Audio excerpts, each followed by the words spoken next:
Hello, blissful, beautiful, magical being. Welcome to my YouTube channel. I am Blissful Gia, and this is Marshall again.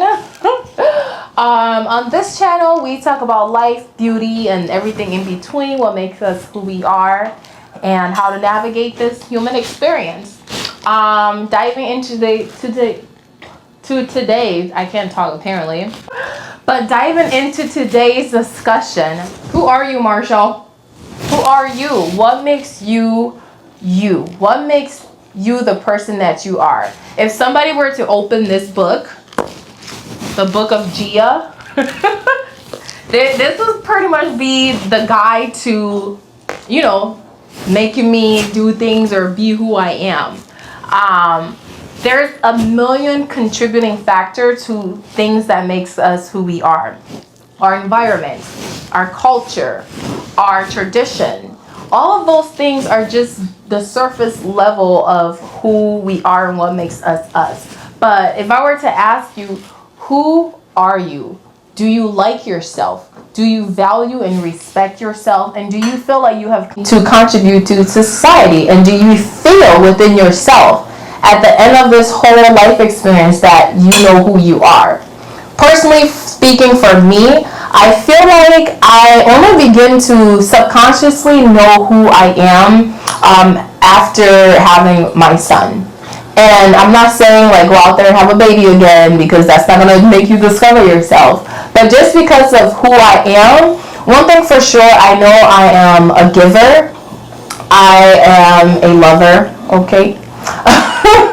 And I need things to pour my love into and pour my love, express my love for things in life. And that is through my child and Marshall now. And I say that because not knowing who you are and not knowing the kind of person that you are and how you love, how you give and receive love will definitely make you hit some bump on the road. For example, a giver, an empath, such as myself.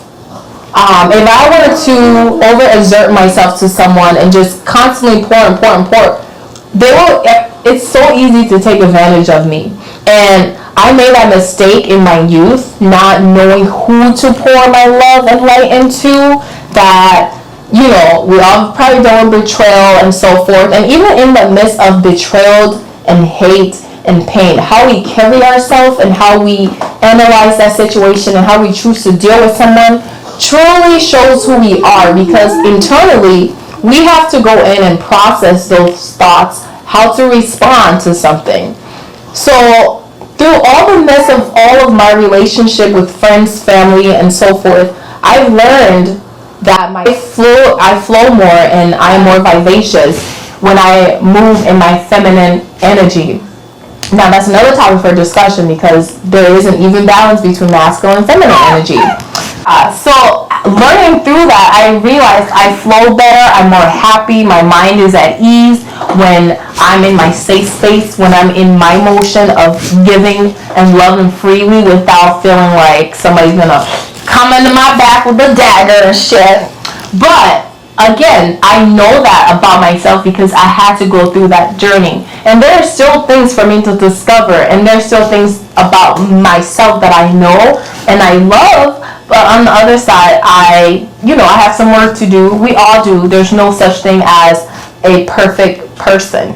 Understand that and know that you are, if you're putting forth the work to be a better version of yourself, that's all that matters in my eyes.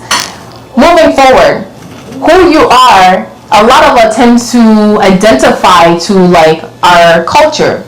Example, who are you? Most of the time we start from, I'm so-and-so, I'm Gia, I was born in Liberia, I came to America, and so forth. So is that a thing to say you're bicultural? Is that a thing? Because I'm still Americanized, but yet still my cultural upbringing guides me in certain aspect of my life. And that is part of the things that makes us who we are. Identifying and having a community to identify with, that brings forth a genuine version of ourselves. So your assignment today is to go forth and just ponder on it. Who are you? What do you like? What don't you like? What pisses you off? What makes you happy? What are you attracted to sexually, mentally, physically? And why do you think you're attracted to what you're attracted to? Even down to the food. Why do you like certain food? You know? Like, I didn't learn how to eat vegetables until I had my kid. Again, because in Africa, we don't be eating, like, broccolis. We don't have broccolis. So, high school, middle school, whatever, I did not eat broccoli because I was like, what is this? More so because it was not seasoned properly. But since I started cooking broccoli, I love it. My seasoning's the bomb. But yeah, I just want us all to know who we are and get to discover ourselves. Turn the page on the next version of who you are. You may discover something you never thought you were capable of doing, saying, or experiencing. Again, please subscribe to